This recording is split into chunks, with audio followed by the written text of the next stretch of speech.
So, come Saturday night, I'm coming in here to beat his.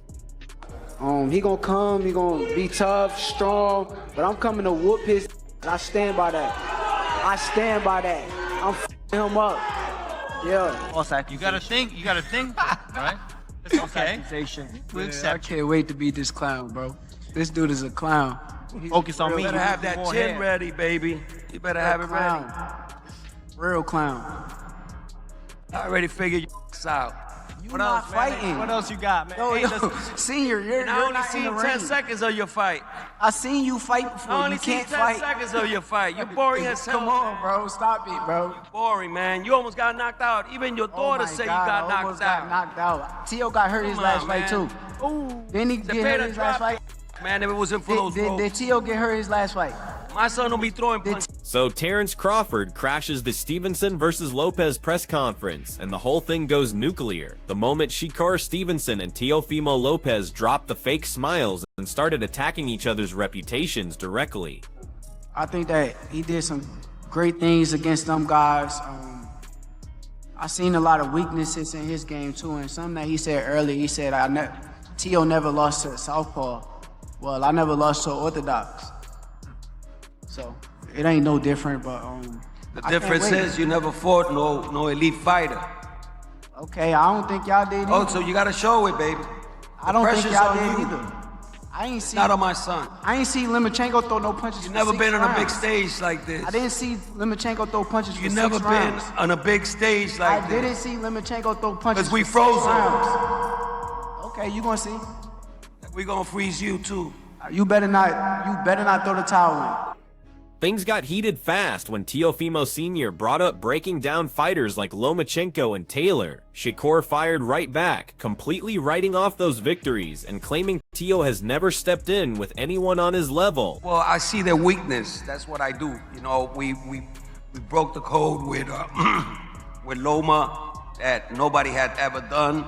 You know, we didn't let him get comfortable in there. You saw that, you know, with like 8 rounds, he didn't know what to do. I did the same thing with Josh Taylor, and we're gonna do the same thing with Shakur.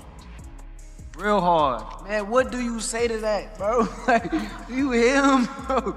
I just can't wait to beat him and shut him up, bro. Teo not on this level. Teo is a high-level fighter, but he's not on my level. I'm an elite level fighter, and come January 31st, I'm gonna show it. What followed was pure verbal warfare. Shakur targeting Teo's mental game. Teo blasting Shakur as dull and overhyped. Both camps shouting over each other like they were already in the championship rounds instead of sitting at microphones. I will be 100 times better come fight night against Teofimo Lopez than I was against Cepeda.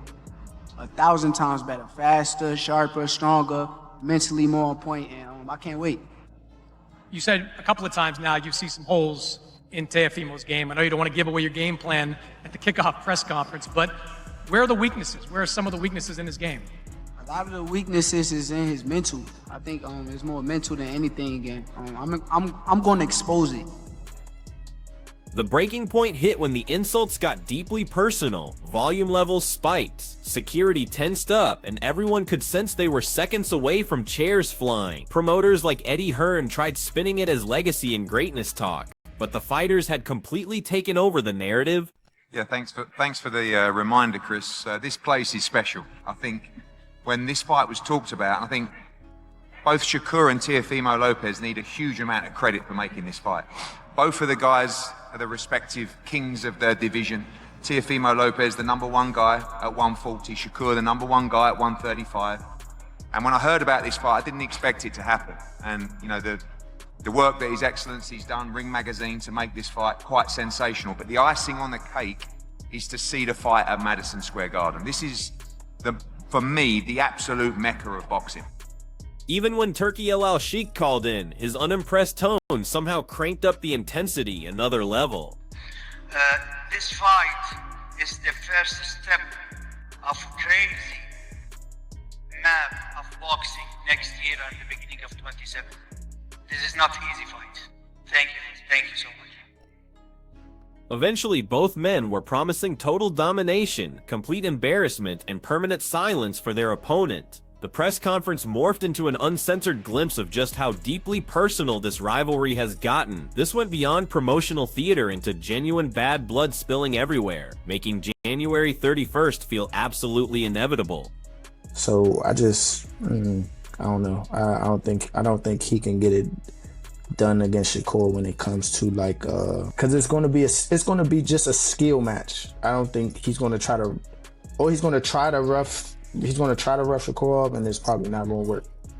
Right after that press conference exploded with pure emotion and wounded pride everywhere, Teofimo Sr. grabs the microphone and instantly the whole vibe switches from mayhem to stone cold certainty. Hearing him speak, I'm realizing this isn't random trash talk. This is a father breaking down his complete philosophy. He's not sweating Philly shell imitations or whatever stylistic theater Shakur Stevenson might bring. He's essentially telling everyone we've experienced everything and we're not guessing anymore. We're executing. What jumps out most is his focus on development and psychology. He called out Crawford in the past, and you know, Crawford stated, "Oh, you want to get to me?" Yeah, but he fight really Shakur want to first. fight Crawford, and we're gonna call him out after we beat up his boy. You know, So that's the game plan. That's Even the though game you guys plan. have, even You know if he what I'm requires saying? you, Well, he guys ain't go gonna up. fight us, man. He ain't gonna fight us, man. We've been chasing this guy for the longest. My son is even willing to go up to 160 to fight him. You know, listen, speed kills.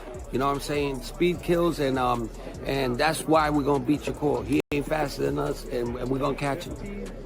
He's positioning Teofimo Lopez as someone constantly improving because he consistently picks risk over safety, and that's a compelling narrative regardless of your opinion. When he dives into legacy over paychecks, upset victories against Lomachenko and Josh Taylor, and tactical adjustments fight after fight, you feel the genuine conviction flowing through every word. Bold? Definitely. Over the top? Sure. But it matches exactly how Teofimo's journey has actually played out. I noticed how dismissively he waved off concerns about ring dimensions and promotional tricks, basically declaring, we're not here hunting knockouts, we're here to outthink you.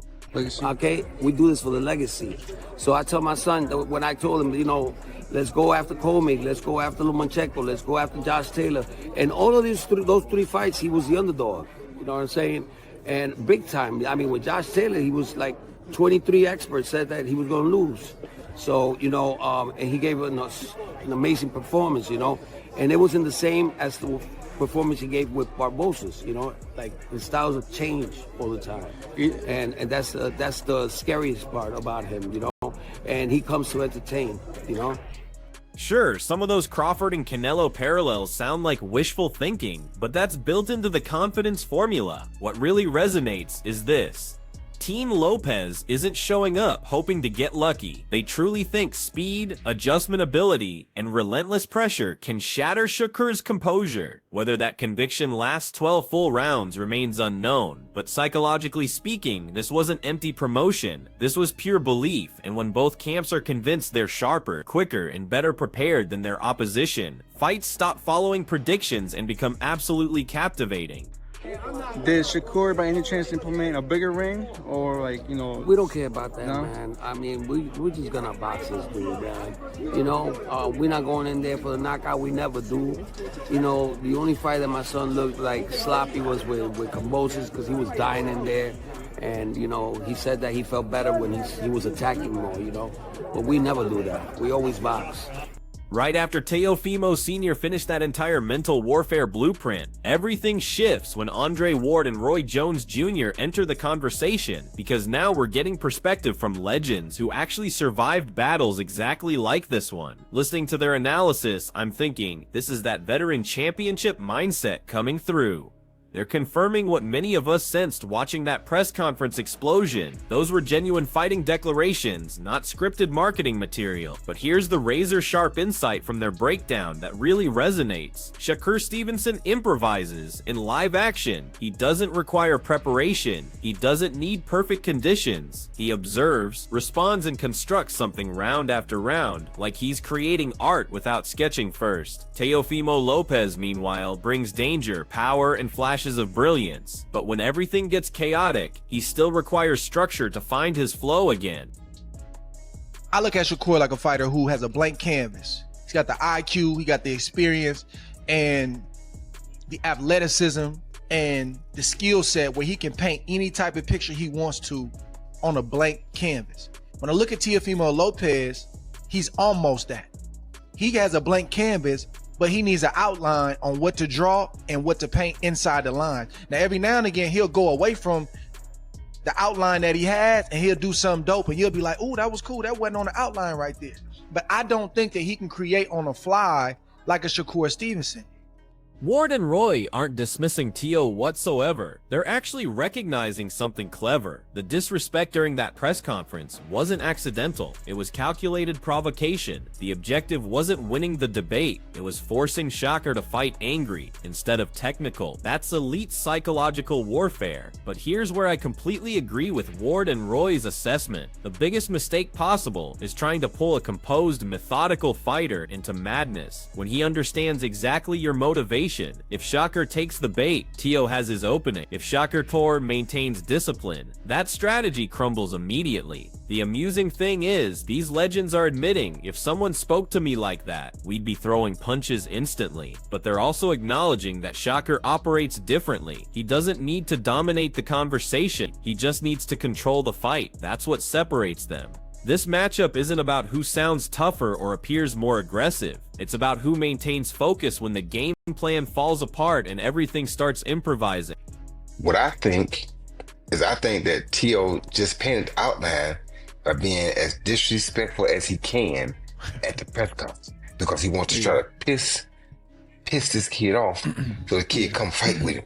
You understand me? Because with me, he have exactly what he wanted. Because as soon as I go in there, I'm coming straight to his head. You understand where I'm coming from? So, but I think that's what he's trying to get. Yeah, you feel me? But I think that's what he's trying to get Shakur to do. Because why would you say that to a person?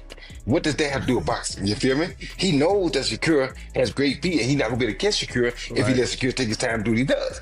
So he got to try to make Shakur come in and try to kill him, which is what he just did at the press conference. Right after Andre Ward and Roy Jones Jr. delivered that masterful blank canvas versus structured approach analysis, the discussion flows naturally into something even more valuable: actual ring experience.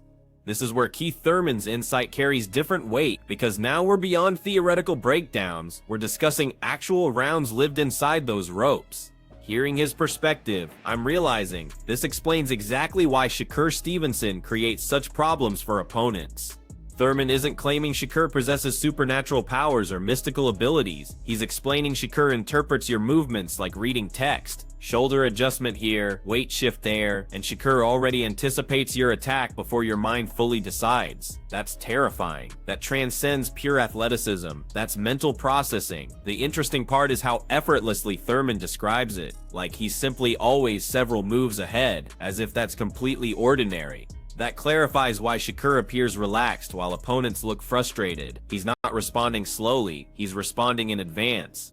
Always notice, just sparring him and then watching him, I always notice, I'm like, dang, when he, if you really pay attention to when he spar, when he fight, he already know what you want to throw before you throw it. Not because he's some type of, boxing guru or anything like that, but because he reading your body language. If you dip to this side, I'm already blocking for a possible hook or uppercut. I don't need to worry about a jab or right hand, because the probability of you throwing that is not even, But so just watching him and sparring him, being in the ring with him, it's like, dang, just him understanding what a person could throw based on their body positioning.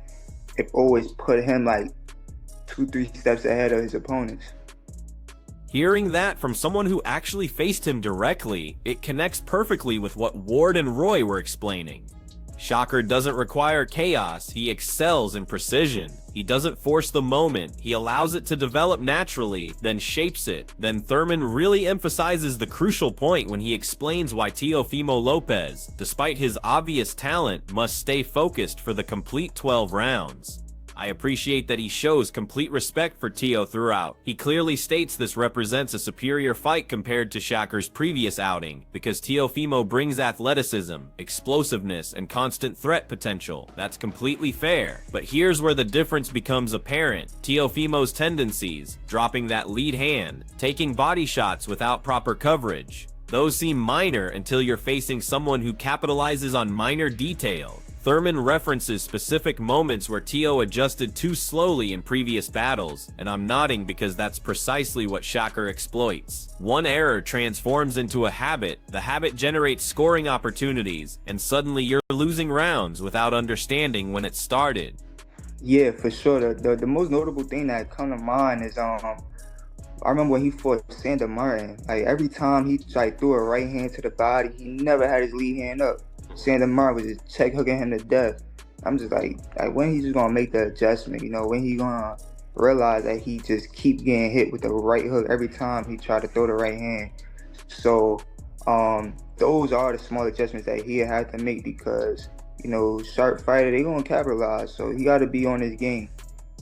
Thurman isn't forecasting fireworks or dramatic finishes. He's predicting pressure, psychological pressure, the type where Teofimo grows frustrated late and Shakur methodically increases his advantage. That represents the most dangerous version of Shakur Stevenson. Not spectacular, not vocal, just precise, composed and departing with a definitive victory while everyone else debates when the tide turned. When you step back and examine everything we've broken down here, this fight transforms from a basic stylistic matchup into a complete mental examination under championship pressure. You have Shakur Stevenson, composed, analytical, recognizing sequences before they completely form, facing Teofimo Lopez, powerful, passionate, and talented enough to change everything in one explosive sequence if you provide any opening. The press conference revealed how intensely personal this has become. Teofimo Sr. demonstrated how completely Team Lopez trusts their strategy. Ward and Roy illustrated that verbal attacks can become psychological traps, and Keith Thurman confirmed what countless fighters already understand: Shakur doesn't create chaos. He observes it until it exposes itself. That's what makes January 31 absolutely compelling. This transcends promotional hype now. This becomes about maintaining your core identity when pressure builds unbearably. So it's the stuff that he's tightening up things for Shakur to prepare for him, but also in sparring because, you know, he may have lagged during his last sparring. So it's a lot, but it's definitely doable. And you know, but this is, you know, this is, you know, the time is now. You know, at the end of the day, oh yeah, for sure, I feel like Shakur is gonna outbox him, and it's gonna be a point in time until he kind of get desperate, and that's when the gap is going wide, and then Shakur is just gonna, you know, come out with a clean victory. Will Teofimo create the breakthrough moment and capitalize, or will Shakur systematically convert 12 rounds into a masterclass, while observers debate when control shifted? That's the genuine question, so share your prediction in the comments. Let's break this down together, and remember to like, share, and subscribe to Boxing Headquarters. Catch you next time.